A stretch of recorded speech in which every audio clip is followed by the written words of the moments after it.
Okay, so Next Goal Wins. Have you seen this? No.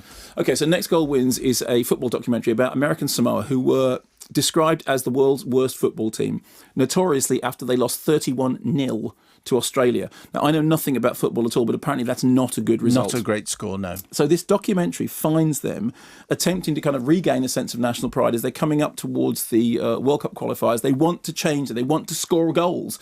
They want to not any longer be at the bottom of the world ranking of everything. So they get in a Dutch-born coach, Thomas Rongen, bring him in, and they really want to do better. Not for money, not for glory, not for fame, but for all the right reasons. They just want to do better, and they want to, what's that song, 3 lines with that 30 years of hurt thing? Yes. They want Skinner. No, yeah, exactly. So in this particular case, they want to overcome the hurt of the Australia loss.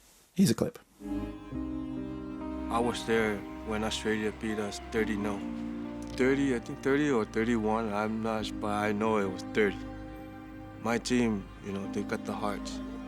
I know they not really have the skills and everything, but they got the guts. And I always talk to them. I always remind them, hey, everybody, they don't talk about us. We're nothing. And so what happens is during the course, you got the sense that during the course of the documentary, this coach attempts to knock them into shape. And whilst that's happening, they're interviewed by the filmmakers, and they are the most impressive and splendid and humble and charming set of people. And if you have no interest in football at all, which I think, as we've established very clearly, I don't. I know nothing about football at all. It is the first time watching football documentary that I have ever punched the air. No. Yes, I did. I mean, and the moment that I did it, I immediately put my hand, felt terribly embarrassed that anything about football had made me do that. What was the moment that made you? Well, I don't want to say because the way the narrative resolves. I mean, some people will know the story anyway. If you went in like I did, then it's nice to just sort of see how it all plays out, and it doesn't necessarily do exactly what you'd expect it to do. But the team members are terrific. I mean, and there's one moment, there's sort of man of the match, the transgender player called Ajaya Salua, and she's fantastic when she's being interviewed because she's talking about how she's a third sex member, that she has, male as a man of the match, and she also sort of identifies as a woman in other cases.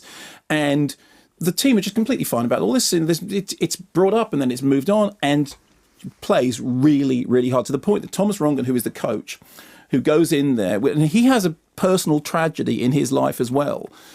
And during the course of this sort of being put with this team who he really didn't understand at the beginning, he's so impressed by them. He's so impressed by what they're doing is the purity of the sport. What they're doing is for the best possible reasons, that he sort of falls in love with the team. And during the course of the documentary, he's kind of confronting things which have happened in his own past. And there are tears, and the tears are not just on screen. And it's really, really moving and really charming. Yes, and but you're not ashamed to say that, because I think most people who watch it will at some point find themselves wiping away a tear. But as I said, the stranger thing for me was there was a moment when I punched the air and I thought, what am I doing?